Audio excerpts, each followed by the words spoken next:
Bismillahirrahmanirrahim. Assalamualaikum warahmatullahi wabarakatuh. Waalaikumsalam warahmatullahi wabarakatuh. Selamat siang ya, pagi menjelang siang. Gimana kabarnya Pak? Alhamdulillah. Sebelumnya terima kasih atas kesempatan yang diberikan Bapak izin untuk mewawancara nih Pak terkait dengan tugas lagi di demonstrasi kontekstual di PGP Angkatan 9 kita. Terima kasih juga Bapak saya ucapkan atas dukungan Bapak ini selama ini dan mengikuti pelatihan guru penggerak ini luar biasa dukungan dari Bapak. Nah ini terkait dengan pengambilan keputusan berbasis nilai-nilai kebajikan sebagai pemimpin gitu Pak. Ada beberapa pertanyaan yang nanti ingin kita sampaikan ya. Karena ini juga kita mau belajar nih dari Bapak. Banyak sekali pengalaman-pengalaman yang luar biasa terutama dalam penyelesaian masalah-masalah. Ini silahkan Bapak yang berkenan. Assalamualaikum warahmatullahi wabarakatuh. Nama Agus Suryadin. Saat ini saya menjabat sebagai Kepala SDPN 4 Janam Kerja bersama-sama Bu Azima sebagai guru penggerak di sini untuk kita membangun SDPN 4 menjadi lebih baik dari sini.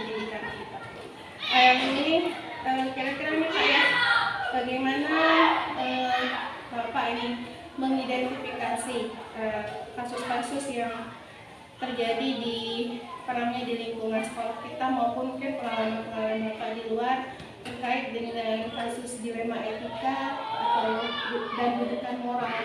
Bagaimana mengidentifikasi antara dua dilema ini terkait dengan guru atau dengan siswa? Bisa dengan guru, bisa dengan siswa. Jadi kalau untuk dilema etika sesama itu adalah pada saat ada guru yang lebih senior, atau artinya masa kerja yang lebih banyak dari saya sebagai pimpinan, atau usia lebih besar daripada usia saya, atau juga kalau dalam kelompok itu ada kasta, jadi kastanya lebih tinggi, dia bangsawan sementara kita sebagai atasan tidak bangsawan. Di situ yang dilema, artinya pada saat bapak guru atau ibu guru itu menurut penilaian kita sebagai seorang guru ada hal yang melanggar aturan sekolah atau lain, nah disitulah kita menegur. Beliau sudah lebih tua dari kita, secara kasta juga beliau lebih tinggi dari kita. Nah disitu sih ada dilema-dilema kita. Kalau terkait dengan permasalahan di siswa, kalau di siswa yang terjadi itu kebetulan saya ini kepala sekolah yang lahir besar di wilayah sini. Yang terjadi yaitu pernah pada saat ada anak kita yang melanggar aturan sekolah, bahkan dia sempat bolos, dia sempat tidak masuk. Tapi anak itu berasal dari keluarga dekat saya sendiri, satu kampung. Nah, di situ juga ada dilemanya. Di situ antara saya harus mengambil sebuah keputusan sebagai seorang leader atau pimpinan, nah, sementara keluarganya sendiri, keluarga saya mendatangi saya secara pribadi untuk meminta tolong seperti apa kita menangani anak tersebut. berarti lebih kepada untuk saling menghargai dan menghormati posisi. Iya, jadi dilemanya di sana pada saat kita sebagai seorang leader yang harus menegakkan aturan-aturan sekolah, tetapi di sisi lain secara pribadi atau hubungan sosial kita tidak nyaman untuk penegakan aturan sekolah tersebut. Baik Pak, ini pertanyaan yang kedua. Nah, terkait dengan pengambilan keputusan, jika ada dua kasus nih, dua kepentingan yang sama-sama benar atau sama-sama mengandung nilai kebaikan, bagaimana kira-kira Bapak mengambil keputusan? Oh ya, saya ambil contoh pada saat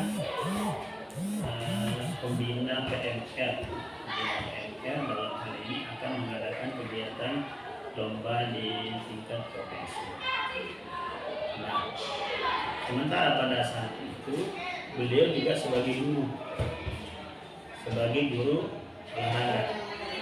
Sementara dia harus meninggalkan dinasnya sebagai pembina, harus mendampingi anak-anak dalam durasi waktu 4 hari. Di sini ada dua sisi. Jika dia tidak pergi, itu berarti anak-anak kita tidak ada yang mendampingi untuk mengikuti kegiatan lomba tersebut.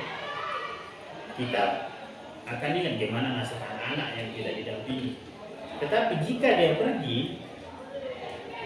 bagaimana dengan tugas mengajarnya di sini? Sementara di sini juga dia meninggalkan anak yang lebih banyak dari anak yang dibimbing di situ. Nah, di situ artinya kedua-duanya menjadi benar. Dia pergi, memang dia harus pergi sebagai seorang pembina PMR, tapi dia tidak akan bisa serta-merta harus meninggalkan tugasnya. Sementara di sini dia punya jam wajib untuk melaksanakan tugas. Nah, di situ ya, seorang kepala sekolah atau seorang leader di situ harus bisa mengambil sebuah keputusan memilih salah satu, tetapi salah satu bukan diambil. Berarti sama-sama benar keputusan yang diambil berpihak pada murid. Ya, dua-duanya benar.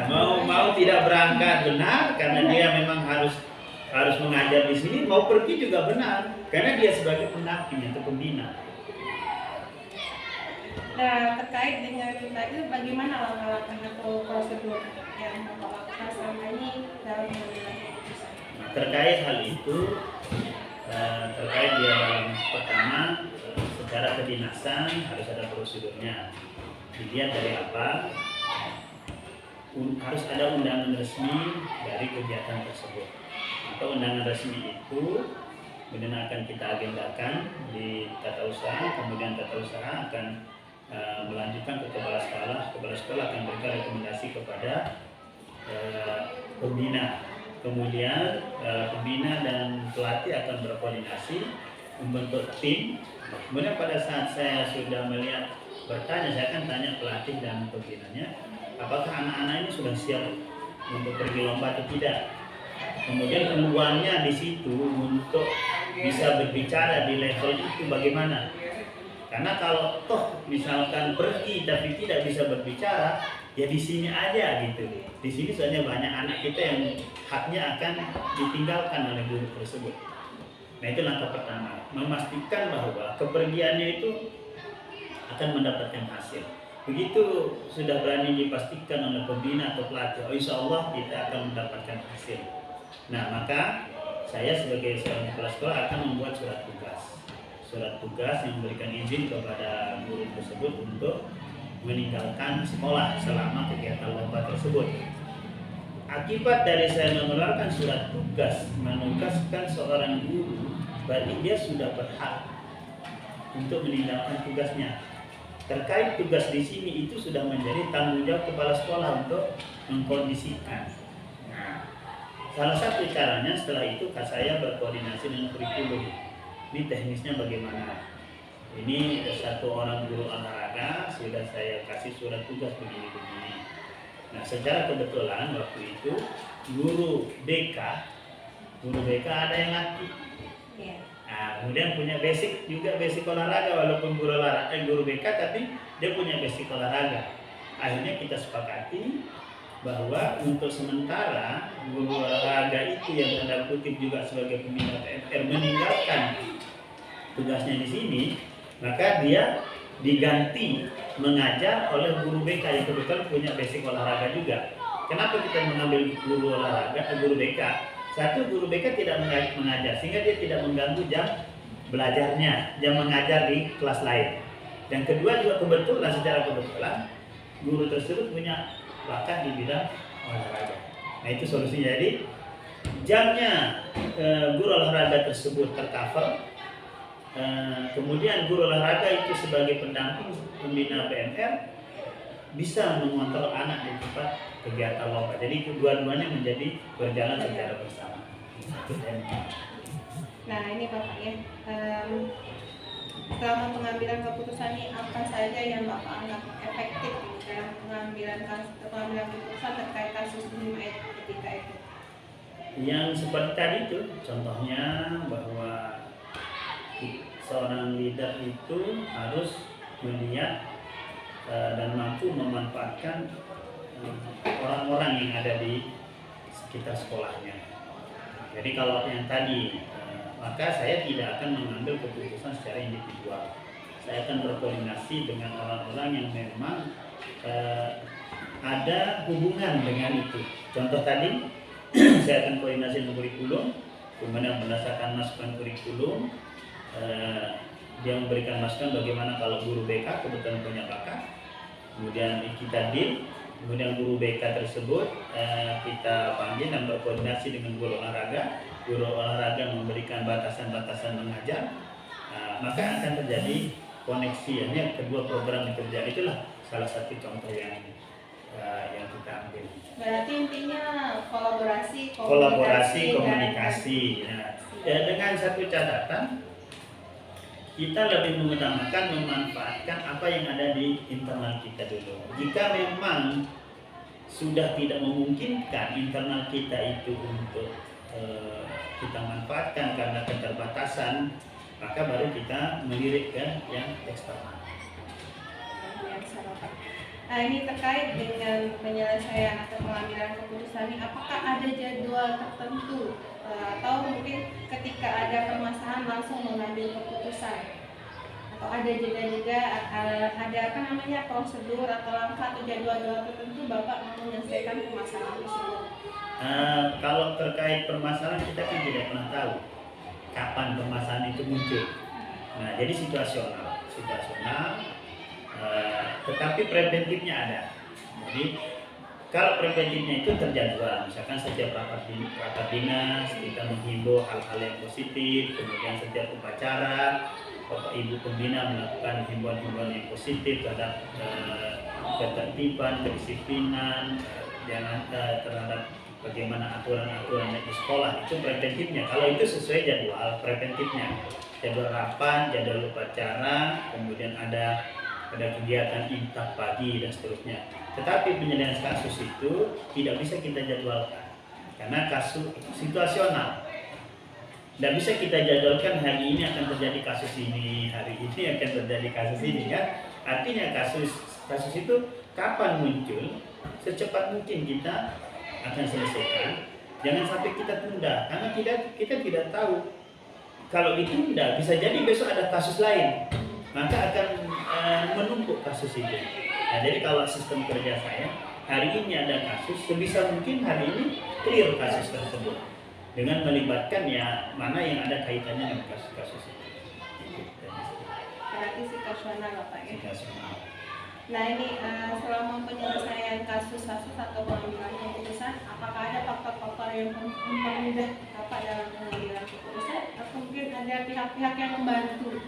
Ya, yang sangat memudahkan kita dalam pengambilan keputusan adalah komunikasi. Komunikasi itu tidak hanya pada waktu itu.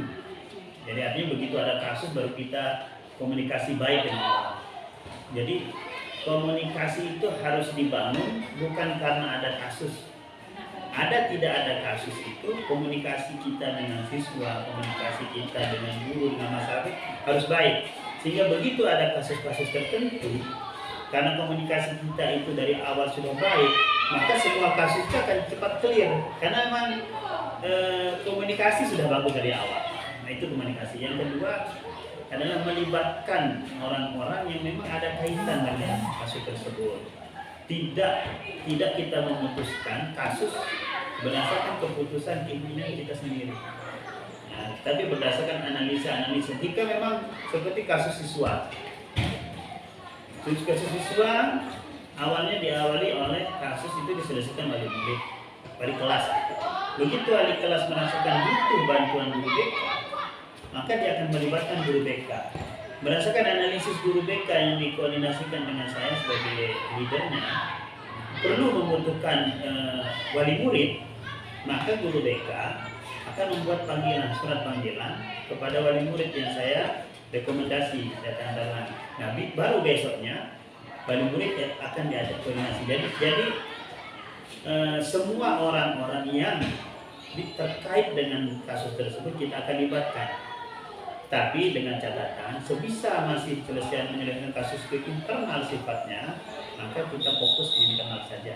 Tidak kita melibatkan seperti tadi.